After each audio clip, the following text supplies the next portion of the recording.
All right, folks, I get a lot of questions about this quite often, and I wanted to take the time out to show how I stack my papers for a closing. The reason I do this is for a couple of reasons, and I'll work my way through this while we do this. All right, so for you new guys, when you get the stacks of paper, it comes in a random order, right? For me, to make a closing go smoothly, putting the closing disclosure in the front is super important. I put this stack into three separate stacks. I'm not gonna go over all the stacks, all right? But for me, getting the closing disclosure in the front is the most important thing, all right? There's another stack here of a bunch of documents that mean absolutely nothing. All right, we'll go over that later at some other video. And then you have this stack here, which has a bunch of affidavits and addendums that need to be signed. Okay, so for now, we're just gonna go over this stack. This stack includes the closing disclosure, the note, the deed of trust, all riders, and the right to cancel. In between there, usually after the deed of trust, I'll put Exhibit A or the property description or legal description. All right.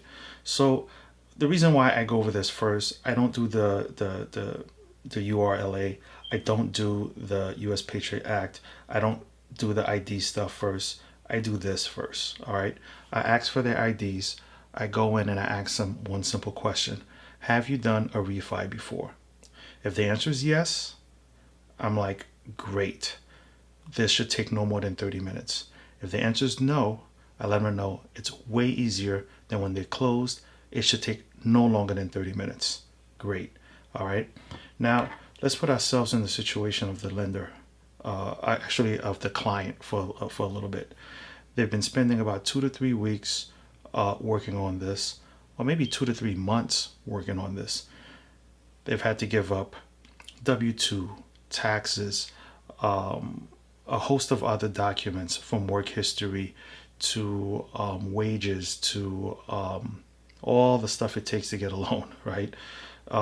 So they might be a little antsy about when are we going to close, when are we going to close, when are we going to close. So think about it from their perspective. You're going to probably run into three types: some that have seen the numbers and agree with them, some that have seen the numbers and when you show them these, it's completely different, or the third type, which is they've never seen the numbers, never heard the numbers. You're actually the first person who's shown them these docs. All right. So let's go over closing. Again, 30 minutes. This section right here is about a third of the closing, and you'll see how I do this roughly in about 10 minutes. But here it's going to go a lot quicker. All right. First things first, loan term 15 years, refi, fixed rate, conventional. How are we doing so far? Awesome. Here you can see the name of the borrower. You'll find out if it's one borrower or two. In this case, it's two, and you'll see why, even though there's only one name here. All right. Loan amount, $258,500. Interest rate is 2.74. Principal and interest comes out to $1753.01. No prepayment, no balloon. Does that sound right so far? Awesome. Scroll down right here. You get to see $1753.01. There's no prepayment. There's no mortgage insurance, and there's no escrow.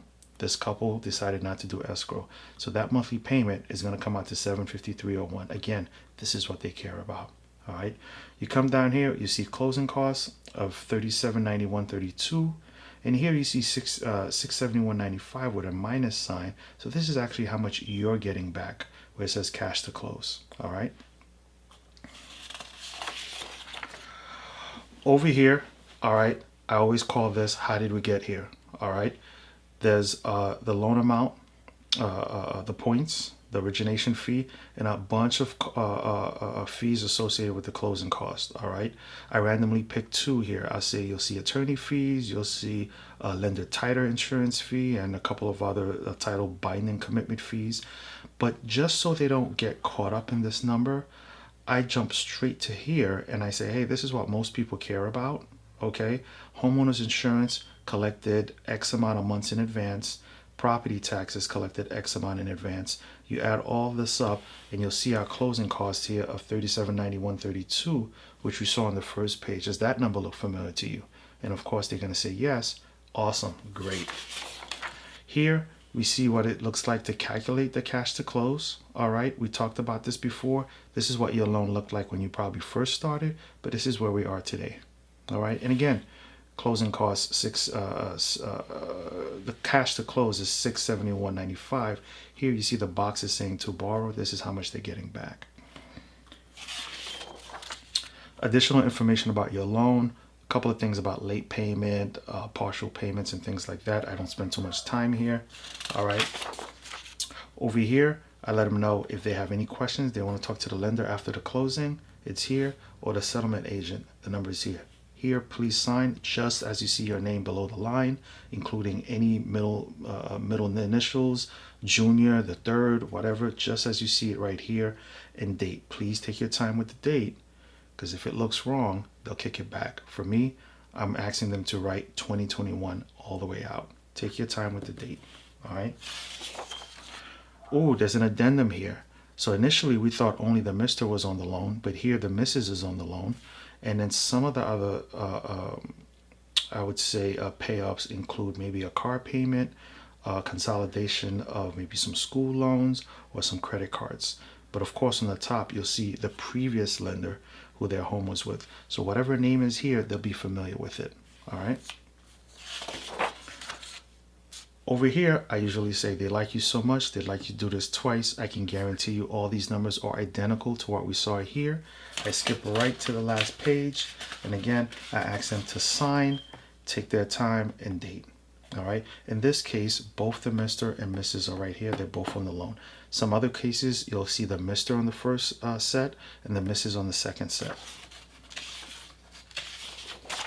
So after you know your numbers, the question is, what do your payments look like? All right. So here we already know the amount they're getting paid, but we're just going to repeat the amount that they're borrowing here at $258,500.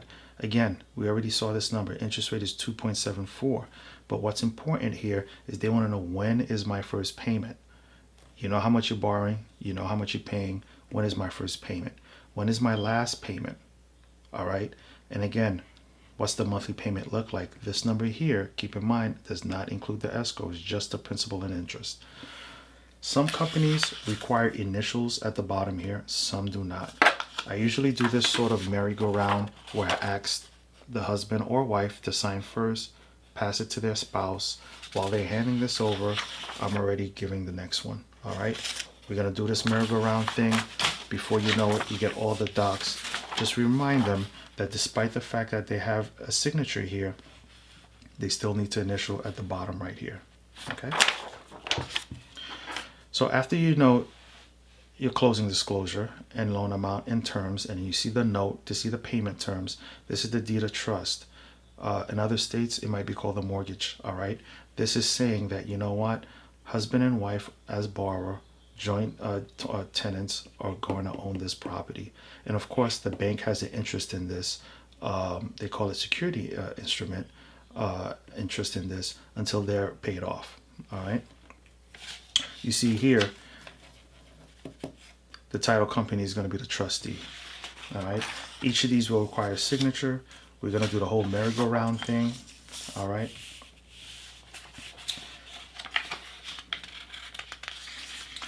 And then you get to this page. All right.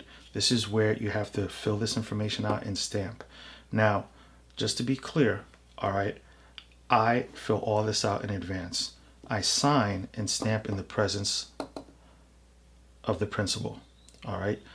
I've heard stories about notaries not filling this out, and then the client feeling that it's not official because it wasn't stamped in front of them, and they wanted to do the closing all over again. All right. Make it a good habit, all right, to fill this out either in front of them and stamp. All right. Personally, I don't think there's anything wrong filling this out in advance. All right. But the signing and the stamp, do it in front of them. All right. After the deed of trust or the mortgage, all the riders. This isn't a subdivision, so this is called the Planned Unit Development Rider. If it's a rental property, you might see Family Rider. You'll see another rider if it's a mobile home or something along those lines as well. All right. This one requires initials, sign and date. Tell them to slow down with the date. Make sure it's neat. Initial. Then I show them the right to cancel. After you get all your paperwork, after you understand the deed, after you understand your homeowner's fees, you still have a chance to cancel. All right, let them know that. It puts them at ease, or at least it makes it feel like some sort of warranty or guarantee of some sort. Show them the date, show them 3 days later. Keep in mind, if it's a weekend closing, Friday or Saturday, there's going to be an extra, or Thursday, there's going to be an extra date in here, all right, because of Sunday. Always take a look at your rescission calendar to make sure this date is right. Sign and date. Both husband and wife will have one, and then I usually tell them, you know, at the end of the day, the packet that I left at the beginning, you'll have multiple copies of this, all right? But you know what? If you ever want to cancel, you'll fill out this middle portion here, and I take this and I put it on top of that other stack. All right, before I just jump into that other stack that we did at the beginning, all right, I usually just take all of this, all right, I take a few seconds just to go like this, put it nice and neat together, and let them know they've completed about a third of the signing. They're doing a great job. We're in the home stretch. Let's go over here. They're batting 10 for 10 now. They made no mistakes. They should feel good about themselves, all right, and you guys are good to go, all right. That's how I set up the beginning. I don't put the URL. I don't put anything in front. I don't put the U.S. Patriot Act and sit down and fill out anything. I do this because they want to know their numbers. They want to see this. Once they see this, once they complete this, the wall, the barrier, the tension to me seems to go down, and they're ready to take this second stack of papers. You can see how big this thing is, and go ahead and fill it out. All right. Again, I make 3 separate stacks. I start out with this. I always do this first. Go ahead, put everyone at ease. Go ahead and have an easy and clean closing. All right. If you got any questions, subscribe, hit me up, send me a message. I'll answer them the best that I can. And always one-on-one counseling or coaching is always available. Just hit me up at carolinasnotary.com.